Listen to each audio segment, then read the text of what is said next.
테슬라 투자 소식입니다. 테슬라 전기 픽업트럭 사이버트럭 예약 대수 130만 대 돌파. 테슬라의 전기 픽업트럭인 사이버트럭 사전 예약 대수가 경쟁사 포드의 전기 픽업트럭 예약수를 훌쩍 넘기며 높은 인기를 입증했다. 전기차 전문 매체 일렉트랙에 따르면 테슬라는 전기 픽업트럭 사이버트럭 예약 대수가 130만 대로 추정된다. 테슬라는 향후 약 1년간 사이버트럭 생산을 시작하지 않겠다고 분명히 밝혔음에도 사전 예약 대수는 계속해서 늘어나고 있다. 사전 예약 대수 130만 대가 모두 실제 주문으로 이어지지 않는다 하더라도 포드의 전기 픽업트럭 F-150 라이트닝 사전 예약 대수인 20만 대를 앞섰다. 포드의 F-150 라이트닝이 인지도 측면에서 경쟁 모델을 앞설 것으로 기대했는데 테슬라가 앞서면서 시장을 선도하고 있다는 게 업계 분석이다. 테슬라의 첫 전기 픽업트럭인 사이버트럭은 공개 직후부터 주목받았다. 일주일 만에 예약 건수가 25만 대를 넘어섰고 지난 5월 기준 사전 예약 100만 대를 돌파하며 인기 고공행진을 달리고 있다. 현재 사이버트럭 사전 예약 대수는 127만 대로 미래 가치는 약 800억 달러에 달한다. 특히 보증금이 100달러에 불과해 일단 예약을 하고 앞으로의 추이를 보려는 예약자들도 많다. 사이버트럭은 탑승객 안전을 위해 우주선 제조에 쓰이는 초고경도, 냉간하면 스테인리스 스틸과 권총에 적용되는 9mm 탄 방탄 성능을 갖췄다. 테슬라답게 실내는 매우 단순하며 전면부와 후면부 모두 일자형 램프고 루프라인은 삼각형 모양으로 미래지향적 디자인이 특징이다. 하지만 사이버트럭 공개 행사에서 거대한 해머로 경쟁업체 일부 패널과 비교하며 내리쳤다가 차량 유리가 깨지는 오픈 상황이 연출되기도 했다. 주행거리는 최소 400km에서 최대 800km까지로 코너링에 각별히 신경 써 낮은 무게중심으로 탁월한 트랙션 제어와 토크를 줘 자연스러운 코너링을 선사한다. 사이버트럭 가격은 싱글 모터 모델 39,900달러, 듀얼 모터 AWD 모델 49,900달러, 트리 모터 AWD 모델 69,900달러로 구성됐다. 자율주행 기능을 추가하면 771만 4천 원을 지불해야 한다. 테슬라는 텍사스 기가팩토리에서 전기 스포츠 유틸리티 차량 모델 Y를 먼저 생산하고 사이버트럭 양산을 시작할 계획이다. 텍사스 공장은 연말 가동이 예정돼 있다.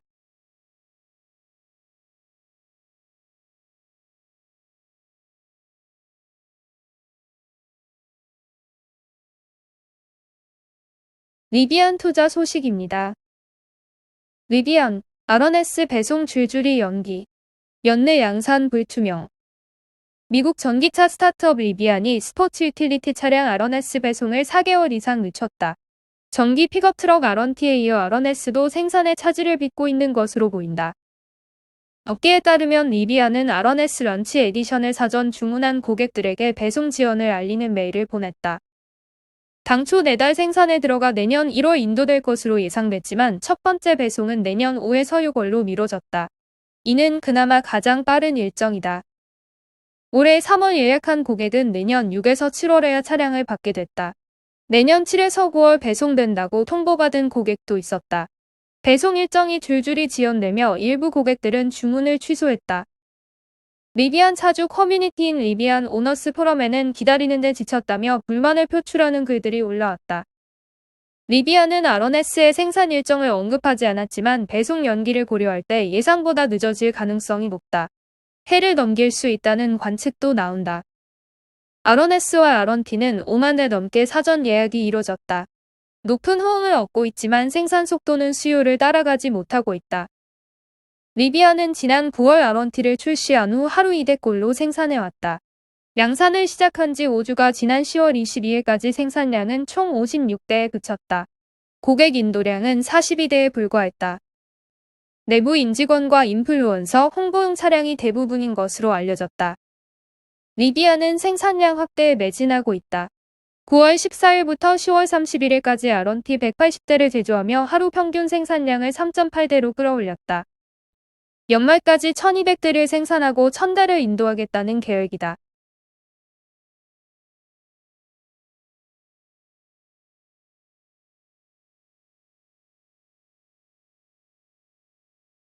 니콜라 투자 소식입니다. 니콜라 설립자 트레버 밀턴, 보유 주식 대량 매각 1억 달러 넘게 챙겨. 전기트럭 스타트업 니콜라 설립자이자 회장이었던 트레버 밀턴이 니콜라 주식을 대거 매각하고 있다고 배런스가 보도했다. 니콜라는 수소연료 전지 및 전기트럭 전문 스타트업이었지만 투자자를 기망하고 부당이득을 챙긴 혐의를 받고 있다. 미 증권거래위원회는 밀턴이 니콜라 주식 약 1170만 주를 11월 19일부터 23일까지 4차례에 걸쳐 매각했다고 밝혔다. 매각 금액은 1억 3,100만 달러어치에 달한다. 밀턴은 이 주식을 매각한 후에도 여전히 니콜라 주식 5,160만 주를 보유하고 있다. 니콜라 주식은 이날 거래에서 2.2% 상승하면서 주당 10.64달러에 거래됐다.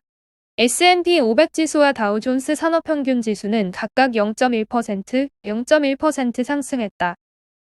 니콜라와 밀턴은 최근의 주식 대량 판매 상황에 대해서는 언급하기를 거부했다. 밀턴은 즉시 논평할 수 없었다. 한편 밀턴은 2020년 9월 니콜라 CEO를 사임했다. 니콜라는 회사에 제기되는 각종 혐의를 부인하고 법무법인 커클랜드 앤 앨리스에 위탁해 내사를 실시해 부정적인 보고서를 검증했다. 회사의 2020년 연내 10K 서류는 투자자들에게 해당 조사의 현황에 대해 업데이트했으며 법무법인의 조사 결과는 회사가 복잡하거나 대규모 사기를 저질렀다는 핵심 결론과 일치하지 않는다고 진술했다. 조사 결과 밀턴이 한 9개의 진술이 전체적 또는 부분적으로 부정확하다는 것을 밝혀냈다. 니콜라를 떠난 후 밀턴은 2020년 12월부터 주식을 팔기 시작했다.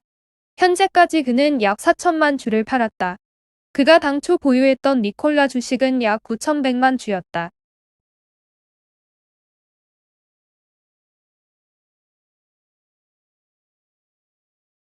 바이두 투자 소식입니다.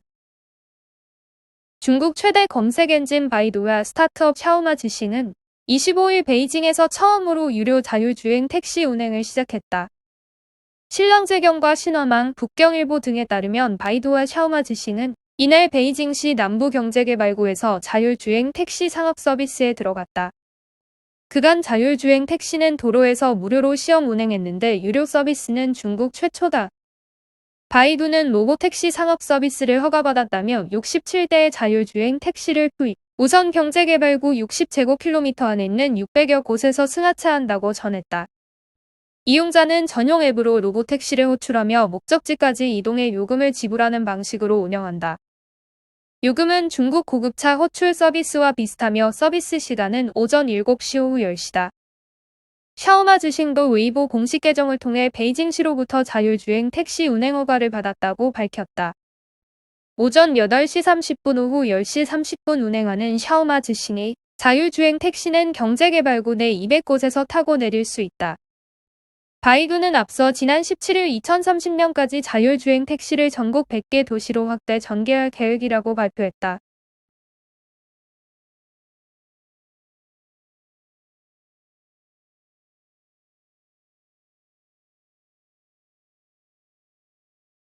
TSMC 투자 소식입니다.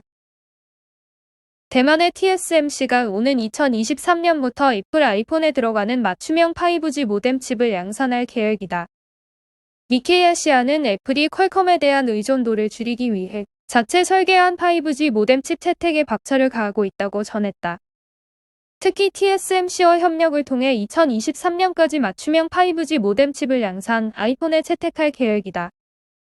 아이폰 맞춤형 5G 모뎀 칩은 TSMC의 4나노 공정 기술로 양산되며 5G와 함께 모뎀 전용 전력 관리 칩도 함께 개발하고 있는 것으로 알려졌다. 두 칩셋을 활용할 경우 퀄컴의 5G 모뎀 칩 공급 없이도 빠르고 전력 효율성이 우수한 5G 아이폰을 생산할 수 있게 된다. 애플과 퀄컴은 5G 특허와 관련해 오랫동안 분쟁을 벌여왔다. 지난 2019년 특허료 협상의 합의, 양사의 법적 분쟁은 해결됐지만 이를 계기로 애플은 5G 칩셋 자체 개발을 추진하고 있다.